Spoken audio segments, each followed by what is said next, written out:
I welcome you to Akuda Talk Show. We are starting our relationship series today. Do you know why you are in a relationship? Do you know why we enter into relationships? Can you differentiate between love and lust? Well, let's take a journey with Apostle and then know why we go into relationships. Apostle, you are welcome. Thank you. Apostle, what is being in love? Thank you for having me, Akuda. It's a pleasure. I mean, being in love basically is when an individual, maybe for lack of a better word, has something that projects itself from within him or her, where it is a nature, an image deposited in the individual, where you would want to share that thing specifically, affectionately with someone of the opposite sex. Very important. Very important. But the beginning part of it is that thing, love in itself, it's an image, it's a nature deposited in everybody.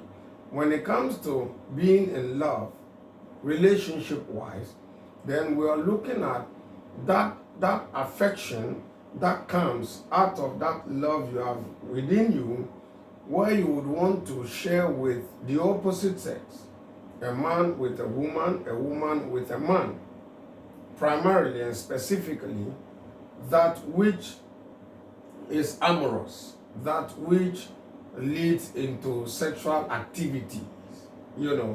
That is what it is about.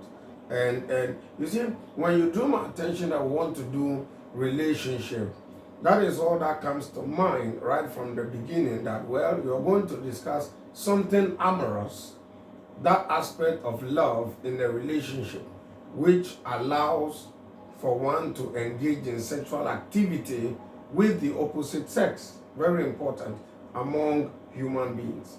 Being in love basically is that which you feel in the inside of you towards the other person. That image, that nature, that love makes you desire to be, to have, to hold the opposite sex, that individual, to hold him or her dear, and for that matter, go ahead to even engage in sexual activity.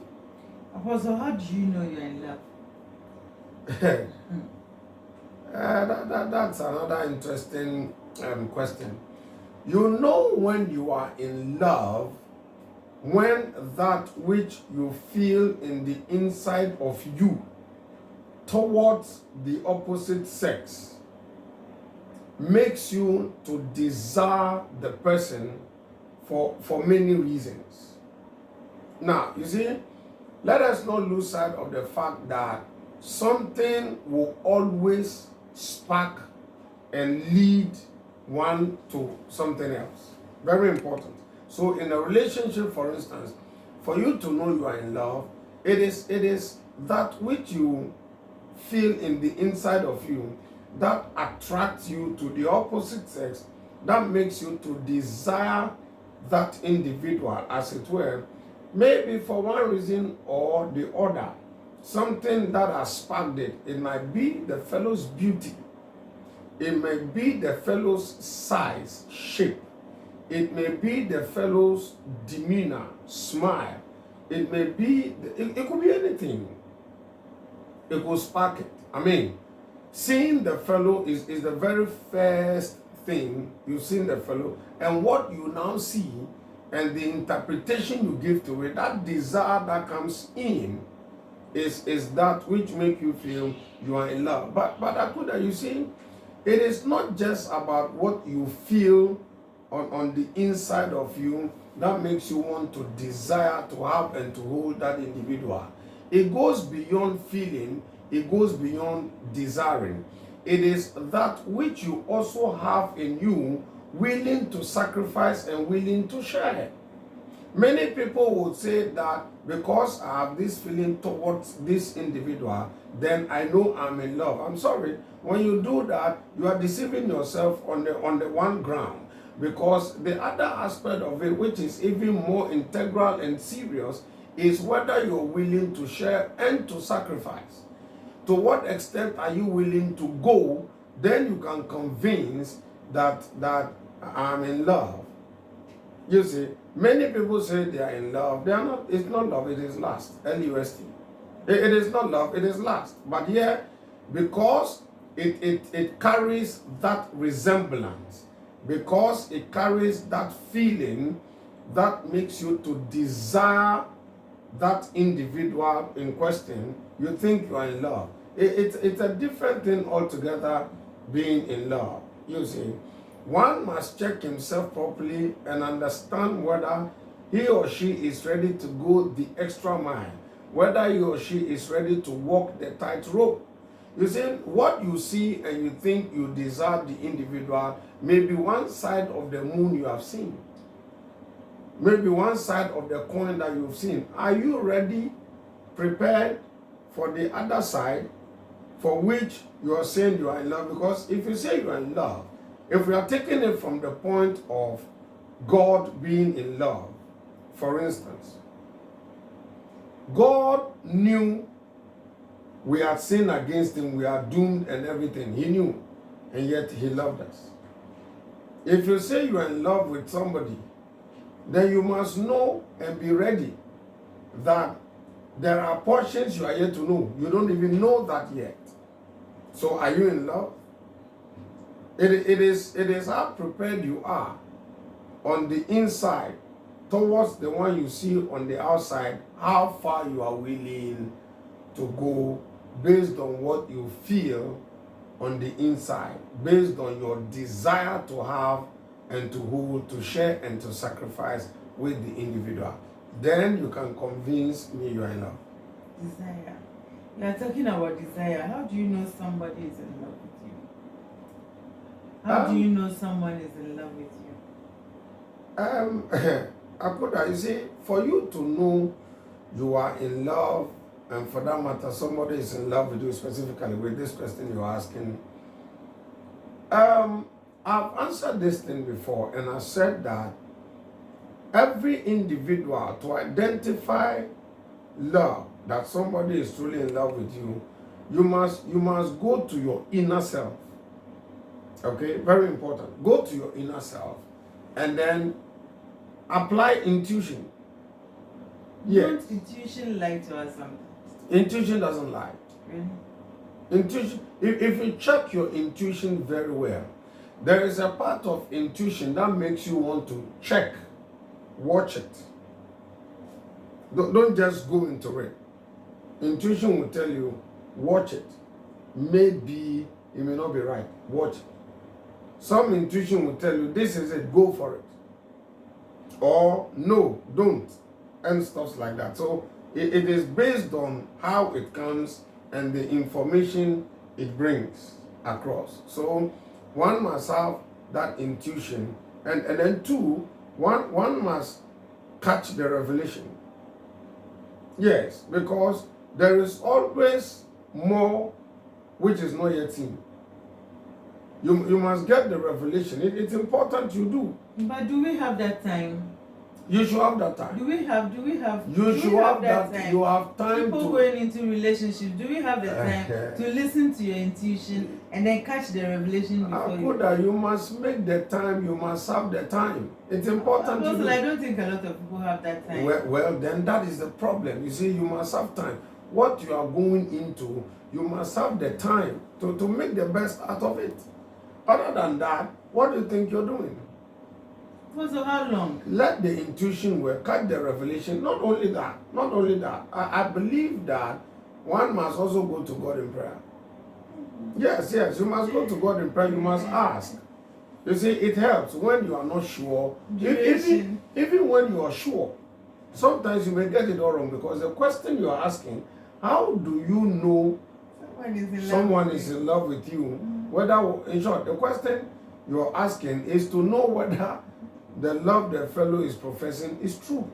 Yeah, how do you know the person is in love with you? For you to also reciprocate it. No, Akuda, you see, when the fellow is in love with you, some will approach. Some can't, and they'll be acting funny. But the real thing is for you to know whether what the fellow is professing is true. That's what the problem is. Because anybody can just say, I love you. Yeah, I love you. But to identify that what this guy is saying, what he says he has for me is true, is correct, is what I'm trying to enumerate. Have intuition, catch the revelation, go to God in prayer, and you must be very watchful and observant. Oh yes, you need to be watch and observe. Finally, give it time. Time will tell. So at what point do you start? Where do you start it from? Relationship. Where do you start it from? Before you get to you accepting and you also saying, yes, I love you. But basically, you start from knowing each other. That is where it begins from you. When he begins coming to your house, When you know, washing your dishes, fetching water for you. not that. When it starts when you know each other, you begin to draw closer. I mean, sometimes because you have the same interest. You see, because you find yourself at the same place at a particular time and the rest like that. So it starts from there, knowing each other. That is how it begins. Some, they know each other through people sending pictures across. This is my friend, and many things can cause the starting point of it all. But you see, as it begins, it carries on and on to a point where you finally decide and see what you feel on the inside. You bring it to bear. So the starting point, it varies. Is that what we call the dating, courting, and then finally goes to marriage? Well, I mean, you have to begin from somewhere. Knowing each other is one. Some do not know each other from Adam, they just met. Some were introduced by friends and well-wishers and stuff like that. Some met under bizarre circumstance. I mean, they get to know each other and the likes. When the love is professed, especially from the man, some women also profess love to men for men to respond anyway.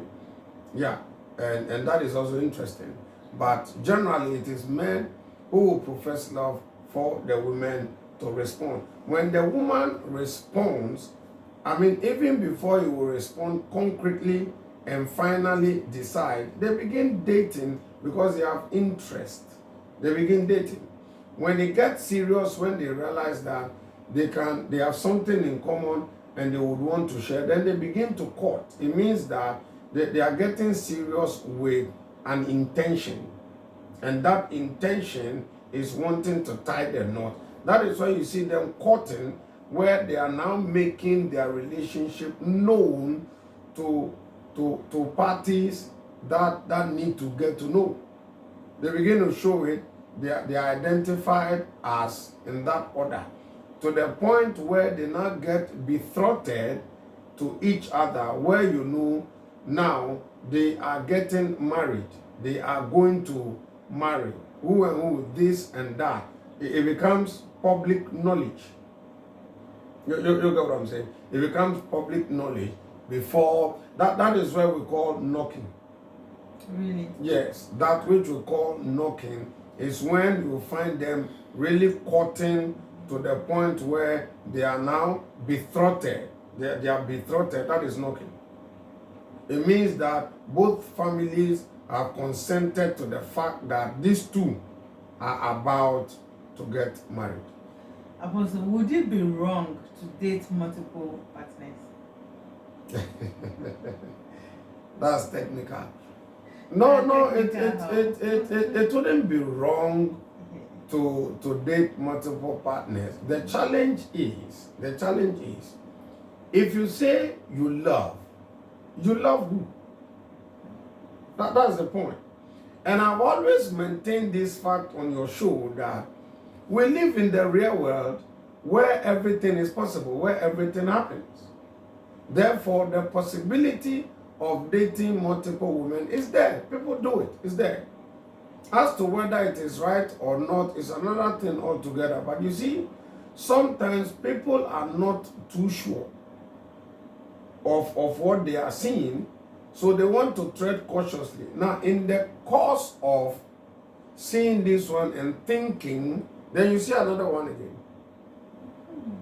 Then you meet another one. Whilst this one is swaying you with a smile, another one is swaying you with the beauty, yet there comes another candidate whose walking style, whose demeanor, whose this, whose that, entices you, and you are like, wow. So before long, those who do multiple dating are not very sure of what they want and what they are looking for.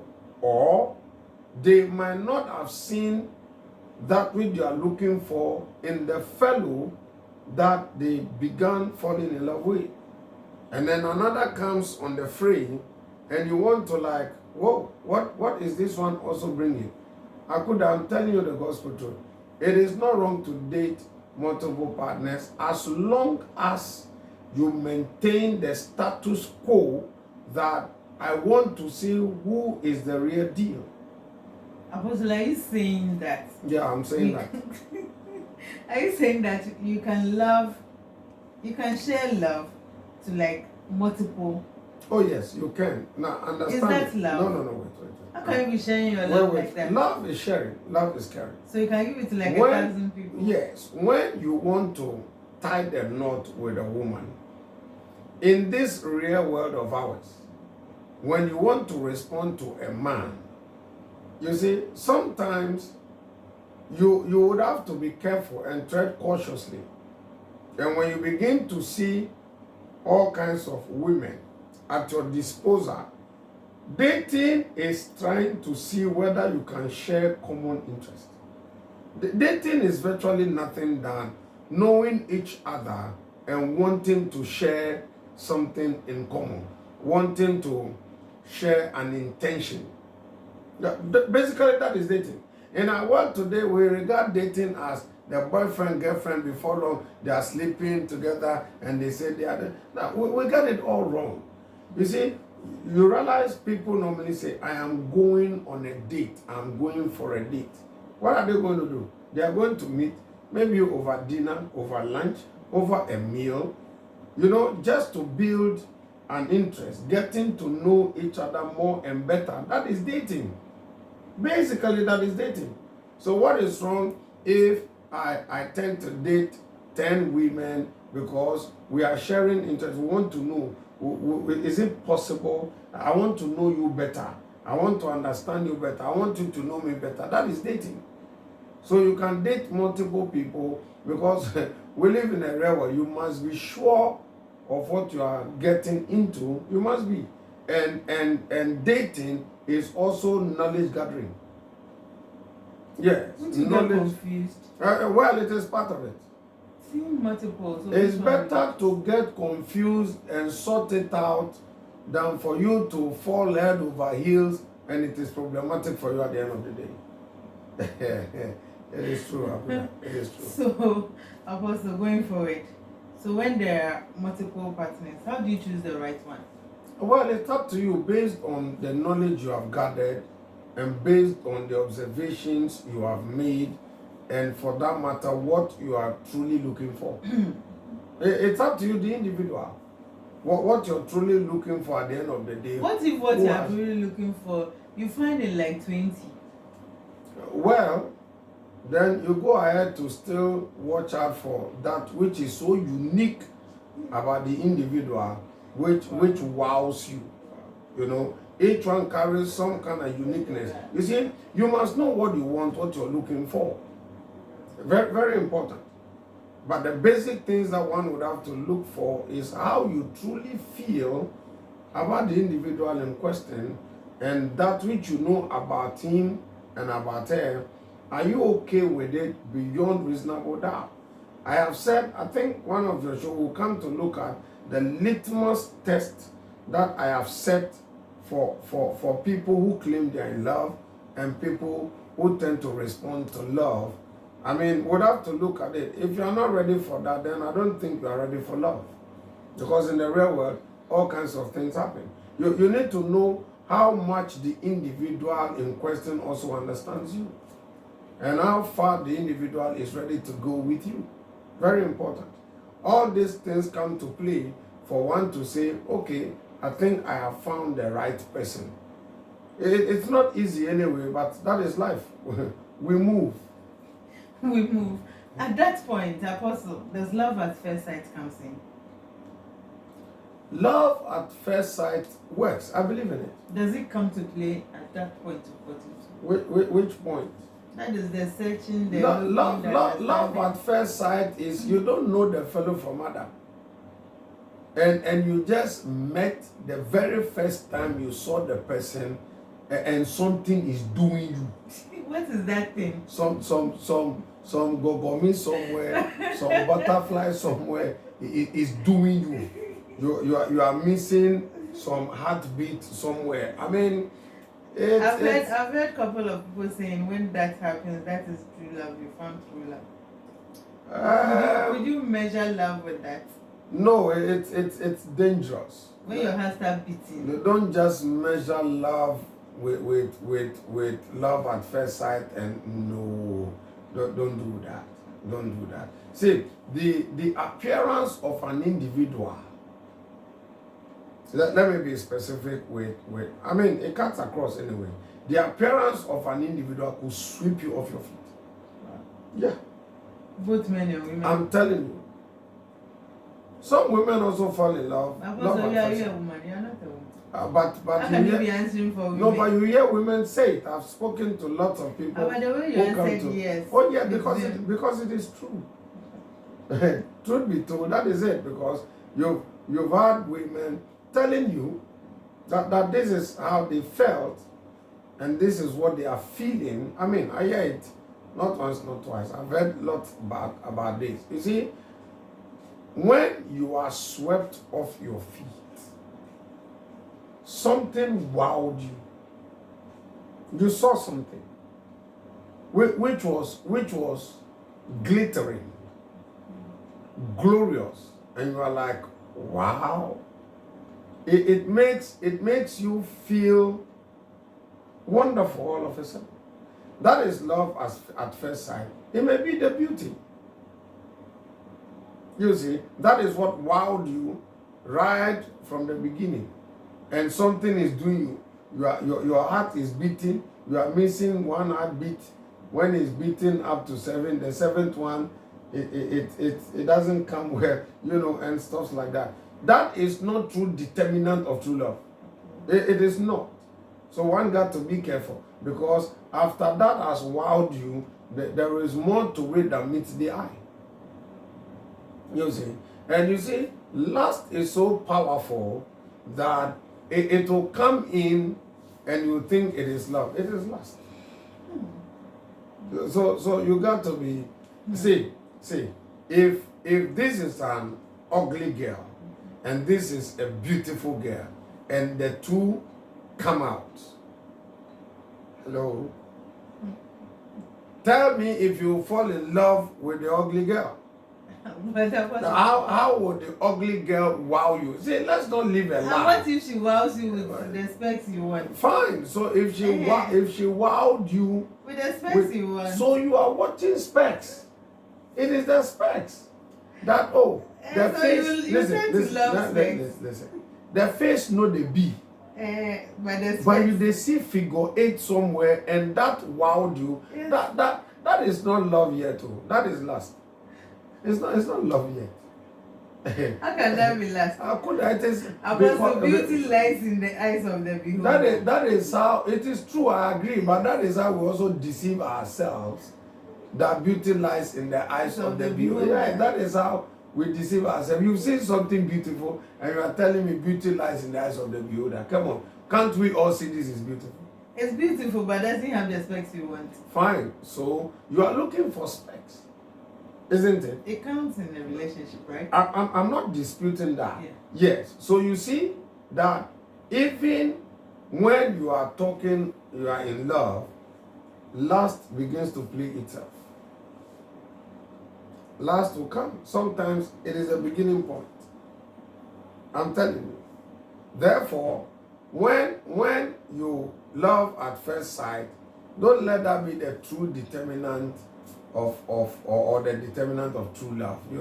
You need to But be love very at careful. first sight, Apostle, is it true? Oh yeah, it happens. Oh yes, it happens. I'm telling you, it happens. Love at first sight, it happens. I hear people say love at first sight is a scam. It's not. How do you determine that? No, it's not. Unless people who have lust and they just push that agenda, then they want to conclude and say it is love because they would want to do that to get what they are looking for. No. It happens. But you see, lust comes at any point in time, anywhere, anyhow. Lust will come. So how do you cure it? Cure what? Lust. You use love to cure lust. That's all.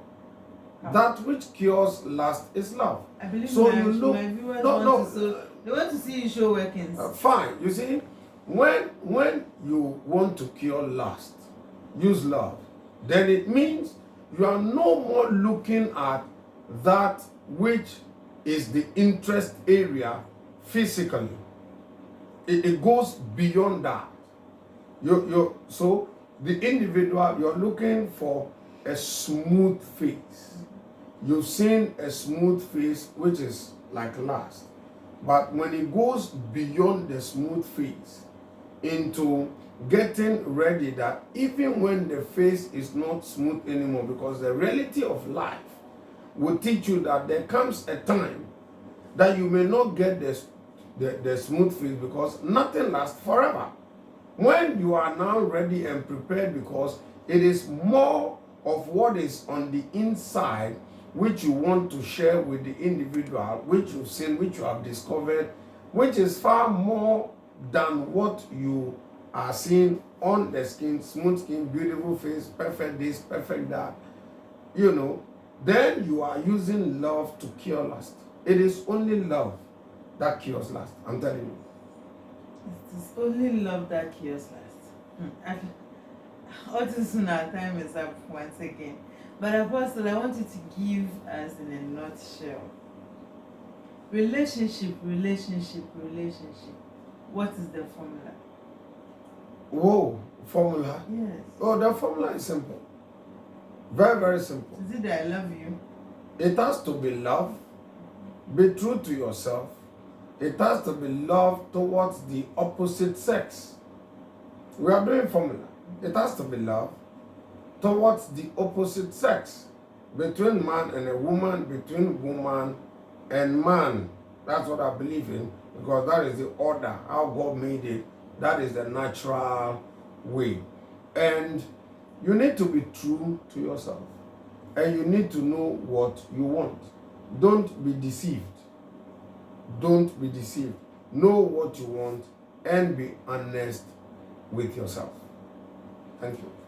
Are we truly honest? Do we know what we want? Until we come your way again next week. I am Akuda. Let's get talking.